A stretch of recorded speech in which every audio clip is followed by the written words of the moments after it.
क्या आपको मालूम है कि ज़्यादातर लोग एक्सेल में लार्ज डाटा होने के बावजूद पुअर रिपोर्ट्स बना रहे होते हैं? वजह, वो स्मार्ट टूल्स ही इस्तेमाल नहीं करते। इस वीडियो में मैं आपको सिखाऊंगा एक्सेल के 5 प्रूवन हैक्स जिनसे आप रॉ डाटा को एक्यूरेट, क्लीन और प्रोफेशनल समरी रिपोर्ट्स में मिनट्स के अंदर तब्दील कर सकते हैं। मैं हूं मुबशर अली और आप देख रहे हैं एक्सेल लैब पीके। दोस्तों, ये मेरी प्रैक्टिस फाइल है, इसका लिंक मैं डिस्क्रिप्शन में दे दूंगा। इसको डाउनलोड करके आप भी इसके ऊपर प्रैक्टिस कर सकते हैं। क्विक समरी क्यों बनानी है? क्योंकि आम जो यूज़र होता है उसके पास अगर ये डाटा इस तरह का आता है तो उसको सबसे पहले अपनी रेंज को सिलेक्ट करना पड़ता है जिसके उसने कोई रिज़ल्ट लेना होता है। दूसरी जगह पे जाके पेस्ट करेगा, डाटा टैब में जाकर रिमूव डुप्लीकेट करेगा, उसके बाद जो सेल अमाउंट होगी उसको आगे जाके पेस्ट करेगा और उसके ऊपर फार्मूलाज लगाएगा। उसको ये देखिए कितने एक्स्ट्रा स्टेप्स जो हैं वो परफॉर्म करने पड़ रहे हैं, बार बार रिपीट करने पड़ रहे हैं, डेली रिपीट करने पड़ रहे हैं। क्विक रिपोर्ट बनाने के लिए सबसे पहले मैं अपने रेंज को, डाटे को टेबल में कन्वर्ट कर लूँगा। इसको टेबल में इसलिए कन्वर्ट किया जाता है ताकि नया आने वाला डाटा जो है वो रिपोर्ट्स के अंदर ऑटोमेटिकली फैच होता जाए। टेबल में कन्वर्ट करने के लिए शॉर्टकट की है Ctrl+T या इंसर्ट टैब में जाकर हम इस टेबल वाले आइकन को प्रेस करेंगे तो विंडो आएगी क्रिएट टेबल की। माई टेबल हैज़ हेडर, इसका जो चेक बॉक्स है वो चेक होना चाहिए और उसको ओके कर देंगे। डाटा जो होगा वो टेबल में कन्वर्ट हो जाएगा। इसका नाम आ जाता है इधर, ये टेबल नेम। इसकी निशानी ये है कि कैसे ये टेबल में कन्वर्ट हुआ है। इसके ऊपर एक नया जो टैब है वो इंसर्ट हो जाता है टेबल डिज़ाइन का, और इसके बिल्कुल लेफ्ट साइड के ऊपर टेबल नेम होता है। इसको हम चेंज भी कर सकते हैं। टेबल लिखते वक्त हमने उसके अंदर कोई स्पेस नहीं देनी, बल्कि अगर कोई दो नामों को हमने कंकैटिनेट करना है तो उसके अंदर अंडरस्कोर कर सकते हैं। अभी मैं इसको टेबल 2 है तो इसको मैं पिवट का नाम दे देता हूँ। अब मैंने क्या करना है, सबसे पहले मेथड में मैं पिवट टेबल का इस्तेमाल करूँगा और क्विक रिपोर्ट बना लूँगा। इंसर्ट टैब में जाएंगे और ये बिल्कुल लेफ्ट साइड के ऊपर पिवट टेबल का एक ऑप्शन आ रहा है, इसको क्लिक करेंगे। वो मेरे पूरे डाटे की रेंज को सिलेक्ट कर लेगा। अब वो मुझसे जो पिवट टेबल की विंडो आ रही है उसके ऊपर पिवट टेबल फ्रॉम टेबल और रेंज, उसने ऑटोमेटिकली पिवट का जो टेबल नेम था वो उसने ऑटोमेटिकली रेंज को सिलेक्ट कर लिया। अब वो choose where you want the pivot table to be placed. अब हमने चूज़ करना है कि उसको न्यू वर्कशीट के ऊपर बनाना है या एग्जिस्टिंग वर्कशीट के ऊपर हमने इसके ऊपर इसको पिवट टेबल को इंसर्ट करना है। मैं एग्जिस्टिंग वर्कशीट को क्लिक करता हूं और इसका जो पाथ है वो मैं इधर किसी भी सेल को क्लिक करूंगा तो वो पाथ ऑटोमेटिकली उसके अंदर आ जाएगा। अब मैंने इसको ओके करना है तो पिवट टेबल बन गया। अब पिवट टेबल के ऊपर मुझे आइटम वाइज सेल चाहिए। मैं आइटम को क्लिक करूंगा या इसको ड्रैग करके रो वाली जो पोर्शन होगा उसमें ड्रॉप कर दूंगा। उसके बाद मैं सेल अमाउंट को ड्रैग एंड ड्रॉप करूंगा वैल्यू के अंदर। राइट क्लिक करके इंश्योर कर लेंगे कि हमारी जो वैल्यूज़ हैं वो सम में हैं या काउंट में हैं। ये वैल्यू फील्ड सेटिंग, इसको क्लिक करेंगे तो वैल्यू फील्ड सेटिंग की एक विंडो आएगी। इसके ऊपर मेरी जो वैल्यूज़ हैं वो सम की सूरत में ही आ रही हैं, तो ये मुझे यही चाहिए, मैं इसको ओके कर दूंगा। तो ये तो था पहला मेथड जो क्विकली रिपोर्ट बनाने के लिए हमने यूज़ किया। अब हम इसके अंदर एक नई रो इंसर्ट करते हैं और उसके ऊपर उसका कोई नाम और रख देते हैं। फिर देखते हैं इसके अंदर वो डाटा फैच होके आता है कि नहीं आता। मैंने इसका नाम ग्लास रख दिया, आइटम का नाम ग्लास रख दिया। अब देखते हैं कि जो रिपोर्ट बनाई है उसके अंदर वो वाली जो वैल्यू है वो आती है या नहीं आती। जस्ट पिवट टेबल की जो हमारी फील्ड्स हैं उसके अंदर क्लिक करेंगे और राइट क्लिक करके रिफ्रेश कर देंगे। देखें ये वाली ग्लास वाली जो वैल्यू थी वो भी उसके अंदर उठ के आ गई है। दूसरे मेथड के ऊपर आते हैं। दूसरा मेथड हमारा पावर क्यूरी का है। हमने अपने जो डाटा है उसको टेबल में कन्वर्ट कर लेंगे। अब की बार मैं Ctrl+T प्रेस किया तो क्रिएट टेबल की विंडो आ गई। माई टेबल हैज़ हेडर्स, इसको चेक लगा रहने देना है और इसको ओके कर देना है। जो डाटा होगा वो टेबल में कन्वर्ट हो जाएगा। अब मैं डाटा टैब में जाऊँगा और इसके ऊपर गेट एंड ट्रांसफॉर्म का जो पोर्शन होगा, ग्रुप होगा, उसके अंदर फ्रॉम टेबल अब्लीग रेंज, इसको मैं क्लिक कर दूंगा। मेरा डाटा पावर क्यूरी के अंदर मूव हो जाएगा। अब ये देखिए मेरा डाटा पावर क्यूरी की विंडो के अंदर आ गया है। अब मैंने क्या करना है कि आइटम वाइज मुझे डाटा चाहिए, तो मैंने आइटम के कॉलम को सिलेक्ट कर लेना है और होम टैब के अंदर एक जो आइकन आ रहा होगा ग्रुप बाय का, इसको मैंने क्लिक कर देना। इसको क्लिक करूंगा तो एक विंडो आएगी ग्रुप बाय की। इसके ऊपर मैंने आइटम सेलेक्ट किया हुआ है, तो आइटम की ये जो हेडिंग आ रही है। ड्रॉप डाउन के अंदर से मैं सम की जो ऑपरेशन होगा वो सिलेक्ट कर दूंगा और इसका नाम जो होगा वो मैं सम रख देता हूँ। और कॉलम के अंदर कौन सा कॉलम जिसको मैंने सम करना है वो है सेल अमाउंट का। अब मैं ओके करता हूँ तो मेरा डाटा समरी के अंदर कन्वर्ट हो गया है। अब मैं इसको वापस अपनी एक्सेल शीट के ऊपर लेके जाऊँगा। इसको मैं ये ड्रॉप डाउन जो एरो होगा इसको मैं क्लिक करूँगा और क्लोज एंड लोड टू इसको प्रेस करूँगा। एक विंडो आएगी इंपोर्ट डाटे की। इसके ऊपर एग्जिस्टिंग वर्कशीट इसको मैं क्लिक करूँगा और अब इसका मैं पाथ दे दूँगा। ये जो बार होगी पाथ वाली इसको मैं सिलेक्ट करूँगा और H2 को सिलेक्ट करके इसका पाथ दे दिया और ओके कर दिया। देखिएगा मेरा डाटा शीट के ऊपर कन्वर्ट हो गया, समरीज शीट के ऊपर आ गई है। अब अगर इसके अंदर मैं कोई चीज़ रिमूव करता हूँ या ऐड करता हूँ तो देखिएगा इसके ऊपर भी पावर क्यूरी के अंदर भी रिफ्रेश करने के ऊपर डाटा ऑटोमेटिकली इसके अंदर फैच हो जाएगा। मैं डाटे के लास्ट पे जाता हूँ और यहाँ पे जाके मैंने समझे ये एक नई रो इंसर्ट कर ली है। इसका नाम मैं ग्लास रख देता हूँ और ओके कर देता हूँ। और अब अपनी समरी के अंदर जाके इस जो समरी की विंडो है इसके अंदर मैं राइट क्लिक करके रिफ्रेश करूँगा तो ये देखें ग्लास का जो नई आइटम थी वो और उसकी सम अमाउंट भी इसके अंदर आ गई है। अब हम तीसरे हैक की तरफ जाते हैं। तीसरा हैक जो है इसके अंदर हम एक्सेल के फंक्शन को यूज़ करेंगे। अपने डाटे को टेबल में कन्वर्ट करेंगे, कंट्रोल टी प्रेस करेंगे। My table has header check लगा हुआ है, ओके कर देंगे। अब मैं आइटम और सेल अमाउंट को इधर से कॉपी करूँगा और इधर जाके मैं पेस्ट कर दूंगा H2 के अंदर। अब मैंने क्या करना है, यहाँ पे मैंने फंक्शन लगाना है यूनिक का। यूनिक फंक्शन क्या करेगा, मेरी रिपीटेड आइटम को जो है वो यूनिक बना देगा और उसको डायनामिक भी कर देगा। डायनामिक इसलिए करेगा क्योंकि ये मेरा जो डाटा है वो टेबल के अंदर कन्वर्ट है। मैं इक्वल का साइन प्रेस करूँगा और यूनिक लिखूँगा और इसके अंदर रे का मुझसे पूछ रहा है। रे के अंदर मैं इस टेबल का नाम रख दूंगा। इस टेबल का नाम जो है वो टेबल 7 है, तो मैं टेबल लिखूंगा तो ये मेरे पास टेबल आ गया। मैं जो टेबल 7 है इसके ऊपर डबल क्लिक कर दूंगा, उसने पूरे टेबल को सिलेक्ट कर लिया। अब मैं स्क्वायर ब्रैकेट प्रेस करूंगा, स्टार्ट करूंगा और उसके अंदर मैं बता दूंगा कि मैंने कौन सी जो फील्ड लेनी है।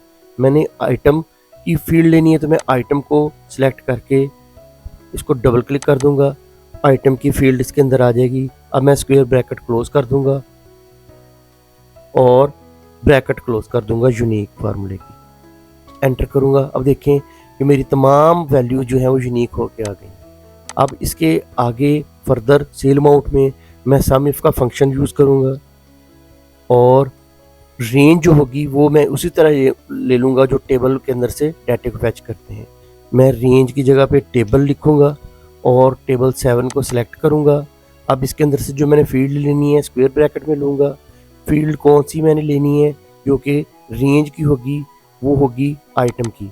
इसको मैं डबल क्लिक कर दूँगा, स्क्वायर ब्रैकेट क्लोज कर दूँगा, कॉमा डालूँगा। अब मुझसे वो क्राइटेरिया पूछेगा, क्राइटेरिया मेरा ये है। उसके बाद फिर मैं कॉमा डालूँगा, मुझसे सम रेंज पूछी, सम रेंज फिर मेरी टेबल के अंदर है। मैं यहाँ पे फिर टेबल लिखूँगा और टेबल 7 को क्लिक कर दूँगा और स्क्वायर ब्रैकेट के अंदर वो वाली फील्ड डबल क्लिक कर दूँगा जिसकी मैंने सम लेना है। मैं इसको डबल क्लिक करूँगा, स्क्वायर ब्रैकेट क्लोज करूँगा और जो ब्रैकेट सम इसकी क्लोज करके एंटर कर दूँगा। अब मैं इसको डबल क्लिक कर देता हूँ तो ये मेरा डाटा जो है वो नीचे तक मूव हो गया है, पेस्ट हो गया है। अब अगर इसके अंदर से मैं कोई चीज़ इंसर्ट करता हूँ या डिलीट करता हूँ तो वो ऑटोमेटिकली इस डाटे के अंदर भी फैच होके आएगा। मैंने क्या करना है कि जो मैंने फार्मूला लगाया है उसको नीचे तक ड्रैग कर लेता हूँ ताकि नई एंट्रीज जो हैं वो भी इसके अंदर ऑटोमेटिकली इंसर्ट होती हैं। अब यहाँ पे 0 आ रहा है। अब इस 0 को ख़त्म करने के लिए मैं क्या करूँगा, अपने फार्मूले के अंदर मैं डबल क्लिक करूँगा और सम इफ से पहले मैं एक नया फंक्शन इस्तेमाल करूँगा, इफ फंक्शन। ब्रैकेट शुरू करूँगा और यहाँ पे मैं इस वैल्यू को सिलेक्ट करूँगा और इक्वल का साइन डालूंगा और ब्लैंक का जो इधर होगा इन्वर्टेड कॉमास डाल दूंगा ब्लैंक के लिए, फिर कॉमा डालूंगा, फिर इन्वर्टेड कॉमास डाल दूंगा। इसका मतलब है कि अगर मेरी वैल्यू, ये वाली जो वैल्यू वो ब्लैंक हो तो वो ब्लैंक ही शो करे, अदरवाइज फिर कॉमा डाल दिया, अदरवाइज ये वाला फार्मूला जो है वो काम करता जाए। और इसके एंड पे जाके मैं ब्रैकेट क्लोज कर दूंगा और एंटर कर दूंगा। अब मैंने जहाँ तक ये 0 लगाया था यहाँ तक मैं डाटा को ड्रैग करता हूँ, तो ये देखें जहाँ पे मेरी वैल्यू ब्लैंक थी, आइटम की वैल्यू ब्लैंक थी, वहाँ पे ब्लैंक आ रहा है। अब मैं इसके अंदर जाके एक नई एंट्री इंसर्ट करता हूँ और फिर देखते हैं कि उसके ऊपर वो अप्लाई हो रहा है या नहीं हो रहा। इसका नाम भी मैंने ग्लास रख दिया और डाटे के टॉप पे चले जाते हैं। अब यहाँ देखें ये ऑटोमेटिकली ग्लास जो थी वैल्यू उठ के इधर आ गई है। अब हम नेक्स्ट मेथड की तरफ जाते हैं। नेक्स्ट मेथड है आउटलाइंस का। हमने इसके ऊपर ही इस तरह की समरी बनानी है कि तमाम जो हेडफोन्स होंगे उनके नीचे उनका सम आ जाए। ये कैसे पॉसिबल है? इसको हम टेबल में कन्वर्ट नहीं करेंगे। सबसे पहले हम अपने डाटे को सिलेक्ट करेंगे और इसको हम सॉर्ट कर लेंगे आइटम वाइज, क्योंकि आइटम का मैंने जो है वो सम लेना है, तो आइटम वाइज सॉर्ट कर लूँगा। अब मैंने क्या करना है, फिर दोबारा कंट्रोल ए प्रेस करूँगा और डाटा टैब के अंदर ही बिल्कुल एंड पे एक सब टोटल का ऑप्शन आ रहा है, बटन आ रहा है, इसको मैं क्लिक करूँगा। अब वो सब टोटल की विंडो आ गई है। उसके ऊपर एट ईच चेंज इन, किस चीज़ को या किस फील्ड को मैंने इधर उसके नीचे मैंने चेंजेस लेकर आनी है, वो है आइटम की। वो मैं आइटम को सिलेक्ट कर दूंगा। यूज़ फंक्शन, कौन सा फंक्शन यूज़ करना है, वो मुख्तलिफ फंक्शंस आ रहे हैं। मुझे फ़िलहाल सम चाहिए, मैंने सम को सिलेक्ट कर दिया। और उसके बाद ऐड सब टोटल टू, इस फील्ड का सब टोटल चाहिए, वो सेल अमाउंट का है, वो मैंने चेक लगा दिया है। और रिप्लेस करंट सब टोटल और समरी बिलो डाटा, उसके नीचे समरी व्यू, इसको करके चेक करके इसको ओके कर देंगे। तो देखिएगा आपकी जो इधर टैब भी बन गए हैं और इसका जो टोटल भी आ रहा है वो देखें। हमने 3 को बटन को प्रेस किया, कंट्रोल बटन से हम टॉप पे चले गए। अब देखें कि हेडफोन जितने भी आ रहे हैं उनके बिल्कुल एंड पे जाके उसका टोटल होगा। और अगर हम इसको इधर से प्रेस करते हैं, 1 प्रेस करते हैं तो उसने सिर्फ ग्रैंड टोटल सब आइटम्स का दे दिया। 2 प्रेस करते हैं तो उसने समरी बना के हमें दे दी है। ये देखिए कितनी क्विकली समरी भी बन के आ गई। अगर हम 3 प्रेस करते हैं तो वो तमाम आइटम्स को ओपन कर देगा और उसके नीचे बिल्कुल उसका सब टोटल ऐड कर देगा। जिसके ऊपर हमने क्विक समरी बनानी है, हम मैक्रो का इस्तेमाल करेंगे कि एक ही दफ़ा हम जो सारे फंक्शंस या स्टेप्स होंगे वो इसके ऊपर अप्लाई कर देंगे।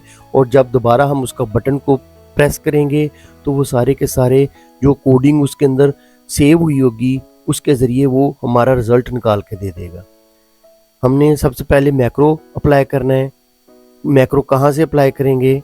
हमें डेवलपर टैब में जाना पड़ेगा। डेवलपर टैब कहाँ से आएगा? अगर आपके इधर शो नहीं हो रहा, राइट क्लिक करेंगे आप रिबन के ऊपर और कस्टमाइज द रिबन, इसको क्लिक करेंगे और एक्सेल ऑप्शन की जो विंडो आएगी उसके अंदर मेन टैब्स वाले पोर्शन में आपके डेवलपर टैब अनचेक होगा, आपने चेक करके ओके कर देना। अब हमारा जो है वो डेवलपर टैब इधर अपीयर हो गया है। हमने अपने डाटा रेंज को टेबल में कन्वर्ट कर लेना है ताकि अगर इस डाटे के अंदर कोई और भी एंट्रीज ऐड हों या डिलीट हों तो हमारी रिपोर्ट के ऊपर वो रिज़ल्ट वैसे के वैसे ही फैच होके आए, अपडेटेड आए। हमने Ctrl+T प्रेस करना है, कीबोर्ड से शॉर्टकट की है टेबल क्रिएट करने की। इसकी एक विंडो आएगी क्रिएट टेबल की, माई टेबल हैज़ हेडर, इसको चेक लगा रहने देना है और इसको ओके कर देना है। और ये टेबल डिज़ाइन का एक नया टैब ओपन हो जाएगा। इसके अंदर ये जो नाम है इसका टेबल का, हमने इसका नाम इधर चेंज करके ABC रख देना है। हमारा जो डाटा है वो टेबल में कन्वर्ट हो चुका है। अब हमने मैक्रो रन करना है। मैक्रो रन करने के लिए डेवलपर टैब में जाएंगे और इसके ऊपर ये रिकॉर्ड मैक्रो, इसको क्लिक करेंगे, इसकी विंडो ओपन होगी। सबसे ऊपर मैक्रो नेम है, हमने मैक्रो नेम देना है बगैर स्पेस के। अभी मैं इसको कैंसिल कर रहा हूँ। और आपको ये चीज़ बता दूं कि आपने जब भी फाइल को सेव करना है तो सेव एज में जाके इसकी जिधर पाथ देना है पाथ देकर आपने उसको जो सेव एज टाइप होगी उसको आपने क्रो इनेबल वर्कबुक इसमें जाके आपने इसको सेव करना है और उसको जहाँ पे आपका पाथ है वहाँ पे आपने इसको सेव कर देना है, ताकि जब दोबारा आप इसको ओपन करें तो फाइल आपको मैक्रो रन होने में कोई एरर नहीं देगी। अब हमने अपना मैक्रो रिकॉर्ड करना है, इसको मैं रिकॉर्डिंग पे लगा देता हूँ। इसका नाम मैं रिपोर्ट 1 रख देता हूँ और इसको मैं ओके कर देता हूँ। इधर स्टॉप रिकॉर्डिंग की ऑप्शन आ रही है, इसका मतलब मैक्रो रन हो रहा है। अब मैं आइटम को कॉपी करूँगा और इधर जाके पेस्ट कर दूँगा। जो जो मैंने स्टेप करने हैं उसने अपनी कोडिंग में इसको सेव कर लेना है, और जब मैं दोबारा इसको रन करूँगा तो वो तमाम स्टेप्स वही परफॉर्म करके दे देगा, जिससे मुझे आसानी से क्विकली रिपोर्ट जनरेट हो जाएगी। यहाँ पे अब मैं एक यूनिक का फंक्शन लगाऊंगा, रिमूव डुप्लीकेट नहीं करूँगा क्योंकि उसमें वक्त ज़ाया होगा, तो इसलिए मैं इधर यूनिक का फार्मूला लगा दूंगा।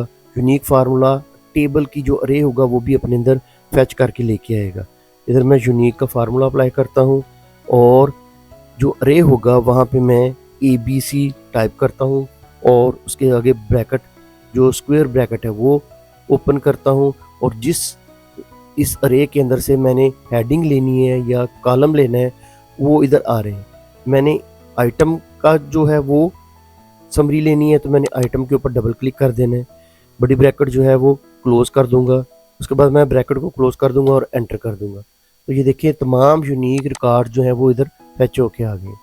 अब मैंने यहाँ पे सेल अमाउंट के ऊपर मैंने इनका सम लेना है। मैं लिखूंगा सम इफ।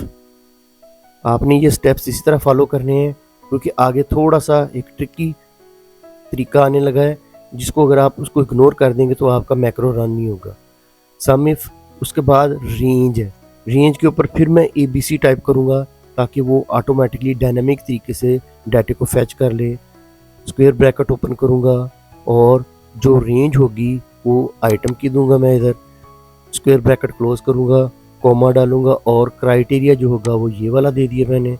उसके बाद कॉमा डाला और सम रेंज, किसकी सम रेंज लेनी है। फिर मैं ABC टाइप करूँगा जो मेरे टेबल का नाम है, और स्क्वायर ब्रैकेट ओपन करूँगा और उस फील्ड का नाम लिखूँगा या डबल क्लिक कर दूँगा जिसका मैंने सम लेना है।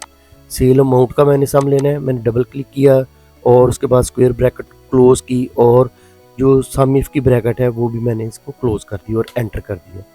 अब मैंने इस जो फार्मूला लगा हुआ है इसको कॉपी करना है, कंट्रोल डाउन एरो प्रेस करना है तो हमारा कर्सर लास्ट ब्लैंक सेल पर चला जाएगा। उसके बाद हमने लेफ्ट एरो प्रेस करना है सिंपल, इसके साथ कंट्रोल बटन प्रेस नहीं करना। फिर कंट्रोल बटन प्रेस करना है और अप एरो प्रेस करना है तो हमारा कर्सर जंप लगा के लास्ट नॉन ब्लैंक सेल पर चला जाएगा। उसके बाद फिर हमने कंट्रोल बटन प्रेस करना है और अप एरो प्रेस करना है तो बिल्कुल टॉप के ऊपर जिधर तक हमारी वैल्यू या टेक्स्ट होंगे वहाँ तक हमारा कर्सर जंप लगा के चला जाएगा। यहाँ पे हमने यूज़ रिलेटिव रेफरेंस को ऑन कर देना है और कंट्रोल डाउन एरो को प्रेस करना है। उसके बाद हमने just simple right arrow press करना है। उसके बाद फिर control shift up arrow press करना है, यहाँ पे एंटर कर देना है तो हमारे तमाम सेल्स के ऊपर जिधर समरी थी उनके ऊपर रिजल्ट अपीयर हो गया। अब हमने यूज़ रिलेटिव रेफरेंस को क्लोज कर देना है और कंट्रोल A प्रेस करना है तो हमारा ये समरी वाला जो डाटा होगा सारे का सारा सिलेक्ट हो जाएगा। इसके ऊपर होम टैब के अंदर जाके हम बॉर्डर अप्लाई करेंगे और डेवलपर टैब के अंदर जाके हम कर्सर को H कॉलम में रख देंगे और डेवलपर टैब के अंदर जाके स्टॉप रिकॉर्डिंग कर देंगे। अब हमारा मैक्रो बन चुका है। अगर हम ये वाली जो समरी थी इसको हम डिलीट भी कर देते हैं और दोबारा इसको अगर हम मैक्रो को रन करते हैं तो देखिए कितनी क्विकली हमारी रिपोर्ट जो है वो बन के आ गई है। इसके ऊपर मैं एक और मैजिक भी आपको दिखाता हूँ कि अगर हम इस डाटे के अंदर कोई नई एंट्री करते हैं, जैसे मैंने इस जगह पे जाके मैंने चेयर लिख दिया और अब हम जाके देखते हैं अगर समरी को डिलीट करते हैं और दोबारा इसके ऊपर मैक्रो रन करते हैं तो देखते हैं कि हमारी चेयर वाली जो वैल्यू थी वो भी उठ के आ गई है। तो देखें ये हमारी समरी कितनी डायनामिक तरीके से बन के आई है। अब हमने अपनी रिपोर्ट को और भी ज़्यादा डायनामिक बनाना है। समझिए ये आपका डाटा है, ये टेम्पलेट बन चुका है।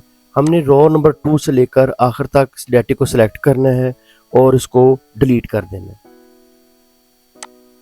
लेकिन ये उसकी हेडिंग और ये पहले वाला जो सेल है वो वैसे रहना चाहिए। ये समझिए कि अब आपके पास दूसरे दिन ये वाली रिपोर्ट आ गई है, इसको आप कंट्रोल A करें, कंट्रोल C करें और इस डाटे के ऊपर जाके पहले जो सेल ब्लैंक होगा वहाँ पे जाके इसको पेस्ट कर दें। तो आपका जो डाटा है वो उसी ABC वाले टेबल के अंदर मूव हो गया। अब हम दूसरा जो इसके ऊपर ट्रिक लगाएंगे वो है कि हमने इंसर्ट टैब के अंदर जाकर शेप इंसर्ट करनी है। कोई सी भी शेप ले लेते हैं और इसके साथ मैक्रो को असाइन करेंगे। इसका हम नाम रख देते हैं, रिपोर्ट नाम रख देते हैं और इसको थोड़ा सा फॉन्ट साइज बड़ा कर देते हैं, इसका सेंट्रलाइज कर देते हैं और राइट क्लिक करके हम असाइन मैक्रो जो रिपोर्ट 1 थी उसको डबल क्लिक कर देंगे। अब इसके ऊपर मैक्रो लग चुका है, ये हैंड आइकन शो हो रहा है। हम इसको थोड़ा सा मूव कर देते हैं इधर। अब हम इसको जैसे ही क्लिक करेंगे तो देखें हमारी वैसे ही समरी बन के आई है। ये समझें ये दूसरा डाटा है, दूसरे दिन का डाटा है।